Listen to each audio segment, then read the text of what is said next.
성경은 하나님 앞에 의롭게 되는 방법은 믿음을 통해서라고 말씀하시면서 아브라함의 믿음을 예를 들어 설명하셨습니다. 로마서 4장 3절 성경이 무엇을 말하느냐 아브라함이 하나님을 믿음에 이것이 저에게 의로 여기신 바 되었느니라.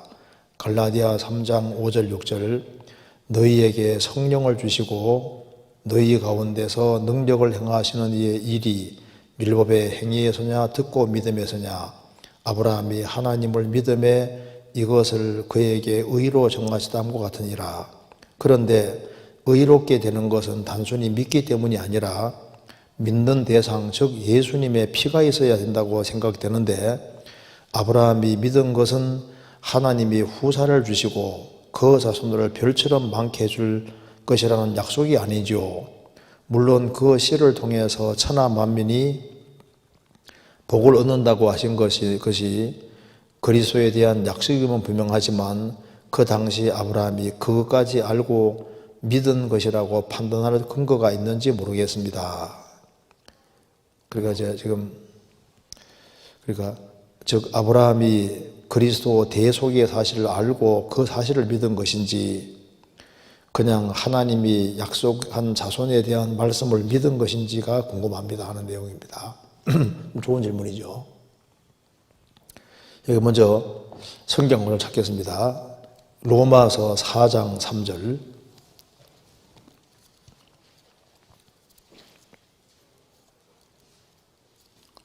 로마서 4장 3절에 자, 1절부터 제가 읽겠습니다.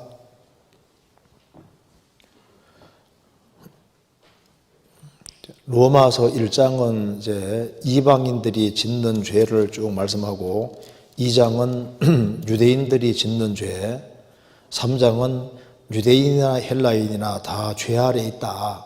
그래서 이제 방법은 이제 예수 그리스도를 믿음으로써 구원받는 길밖에 없다. 이렇게 얘기를 하면서 사람은 하나님의 은혜로 값없이 예수님 믿어서 의롭다함을 얻는 것이다. 이렇게 말하면서 구약 시대도 마찬가지다고 하면서 이제 예를 들고 있는 겁니다. 그래서 율법 시대 이전에 아브라함도 믿음으로 의롭다함을 얻었고, 그 다음에 율법 시대에 다윗도 믿음으로 의롭다함을 얻었다는 것을 이제 말하는 것이 로마 4장입니다. 4장 1절에 그런즉 육신으로 우리의 조상된 아브라함이 무엇을 얻었다 하리요? 만일 아브라함이 행위로서 의롭다 하심을 얻었으면 자랑할 것이 있으려니와 하나님 앞에서는 없느니라. 성경이 무엇을 말하느냐? 아브라함이 하나님을 믿음에 이것이 저에게 의로 여기신 바 되었느니라. 그래서 이 일하는 자에게는 그 삭슬을 은혜로 여기지 아니하고 빚으로 여기거니와 이 일을 아니할지라도 경건치 아니한 자를 의롭다 하시는 일을 믿는 자에게는 그의 믿음을 의로 여기시나니. 그래서 아브라함도 행위로서 의롭다함을 얻은 것이 아니라 믿음으로서 의롭다함을 얻은 것이다. 지금 이렇게 로마서 3장이 그렇게 말하고 있습니다. 4장이 그렇게 말하고 있고 갈라디아 3장도 마찬가지죠. 자, 다시 찾아보겠습니다. 갈라디아 3장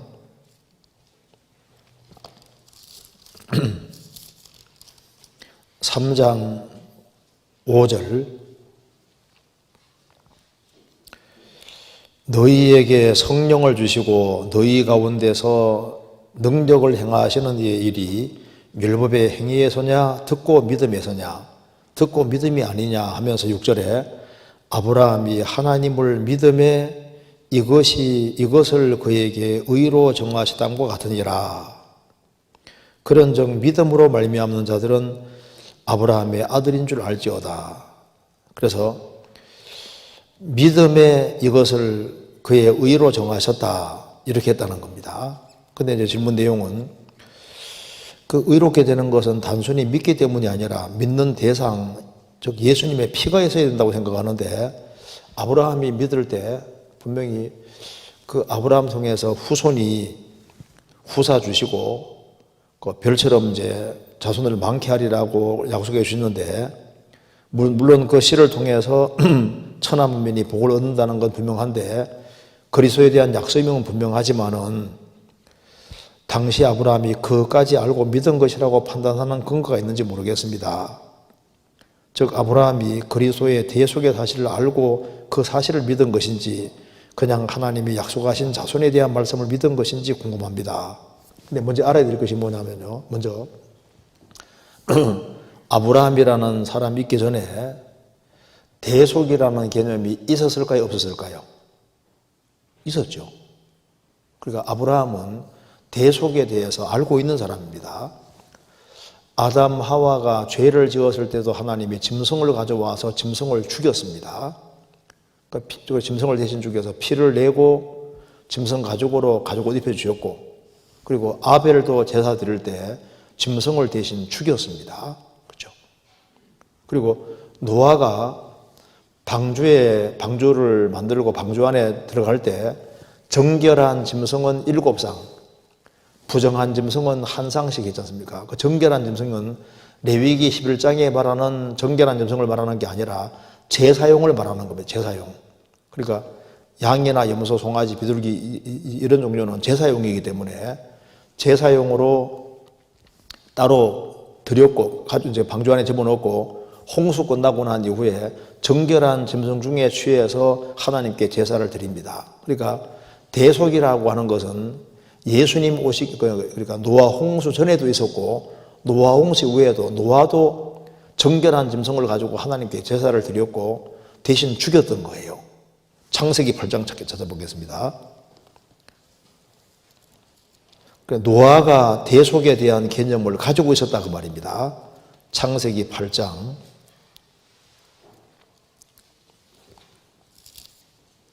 20절에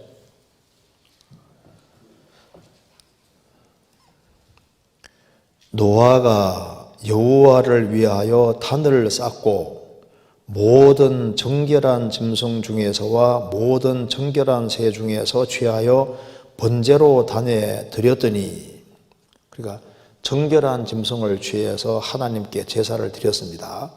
그러니까 노아가 대신 죽여야만 된다는 사실을 알고 있는 거예요.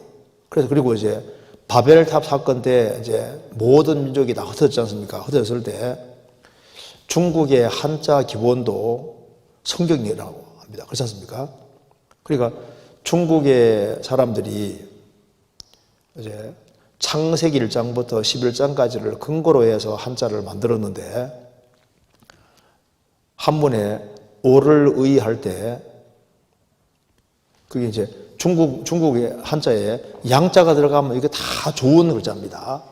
그러니까 이제 이게 양자가 있으면은 양자 밑에 나자가 들어가 있으면 이게 오를 의입니다. 그러니까 양 밑에 있으면은 의롭다 그 말입니다. 한문으로 아름다울 밑자도 양자 밑에 큰 대자입니다. 하나님께 제사 드릴 때 양 중에서 아주 크고 실하고 좋은 걸 하나님께 드린 겁니다. 그러니까 하나님이 받으실 만한 제물이 양이거든요. 그러니까 하나님이 받으실 만한 제물 이것을 미뤄봤다 그 말입니다. 그러니까 중국 한자에는 이제 양자가 들어가면 이게 다 좋은 글자예요. 이게 상소로울 상자도 이게 이제 보통 보일시가 재단에 기도하는 장면이고 제물 올려놓는 장면인데 보통 이것은 하나님을 가리킨다고 합니다. 근데 이제 보일시인데 보일시 옆에 양자를 쓰면 이게 상소로울 상자입니다. 그러니까 양자가 들어가면 다 좋은 글자입니다. 그러니까 중국의 한자가 만들어질 때도 그게 이제 노아 후손이기 때문에 노아 자손들이 대신 죽여야만 피를 흘리고 죽여야만 의롭게 된다고 하는 사실을 알고 있는 거예요. 그리고 욥기는 아마 아브라함 이전일 거라고 하는데 욥기에도 욥이 하나님께 짐승을 죽여 번제로 드리잖아요. 그리고 대속이라는 개념을 알고 있었다고 말입니다. 성경 찾아봅시다. 욥기 1장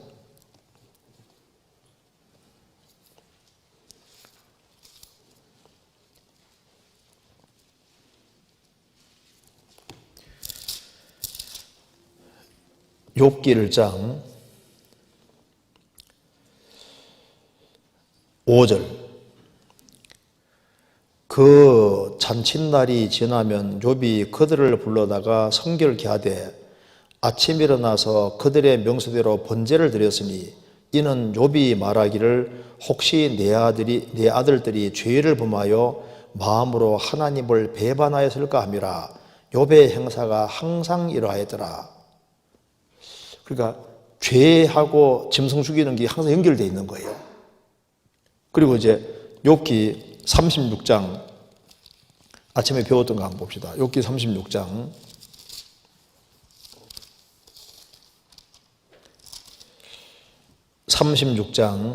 18절입니다. 너는 분격함을 인하여 징책을 대적하지 말라. 대속함을 얻을 일이 큰적 스스로 그래 되게 말지니라.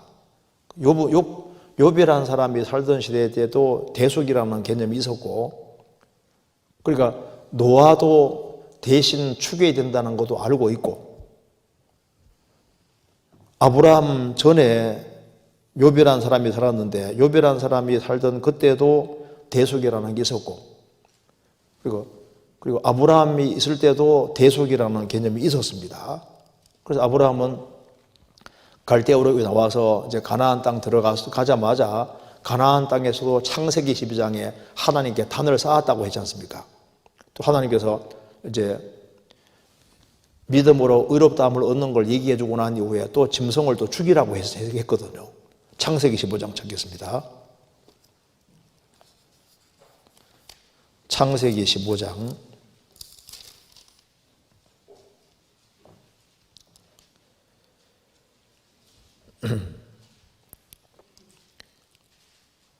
6절.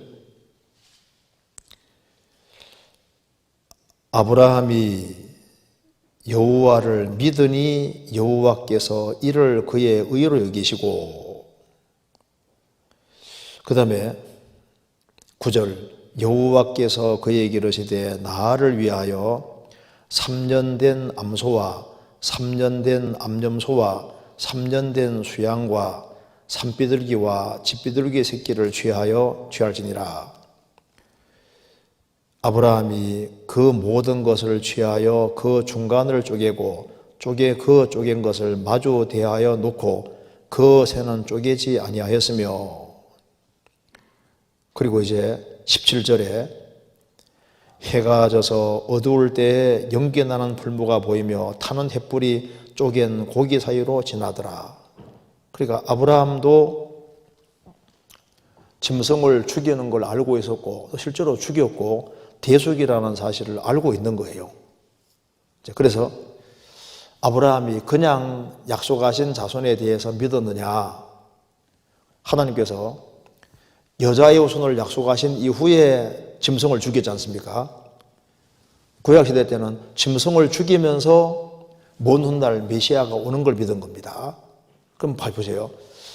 여호와를 믿으니까 하나님께서 의롭다고 했지 않습니까? 여기 봐요. 자, 하나님께서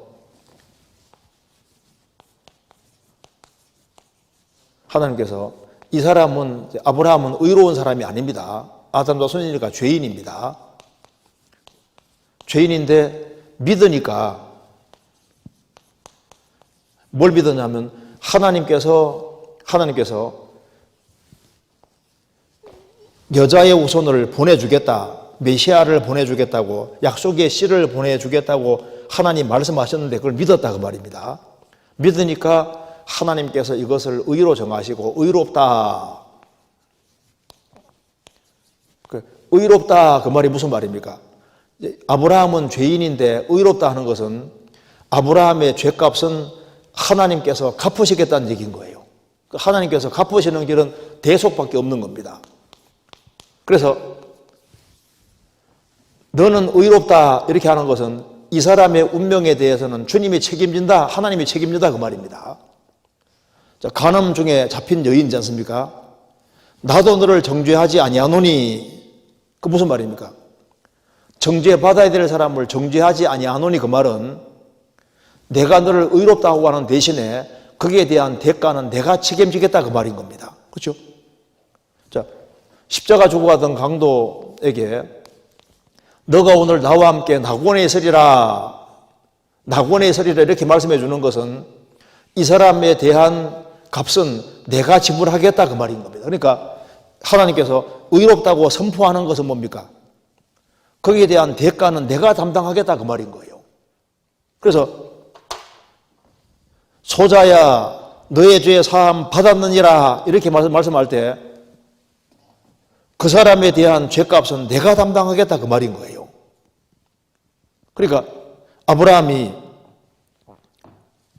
아브라함에게 너는 의롭다 이렇게 말할 때 의로운 사람이 아닌데 의롭다고 할 때는 이 사람의 의롭지 못한 모든 죄에 대한 책임은 내가 담당하고 내가 맡겠다 그 말인 겁니다. 거기에 대한 대가를 어떤 방법으로든 하나님 지불하면 되는 거거든요. 그러니까 메시아가 어떻게 지불할지 모르지만 지불한다고 약속해 주신 거예요.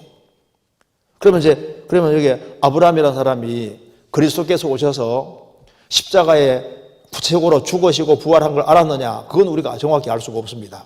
그런데 어떤 방법으로든 간에 대속해 줄 거라는 것은 알고 있는 거예요. 그렇잖아요.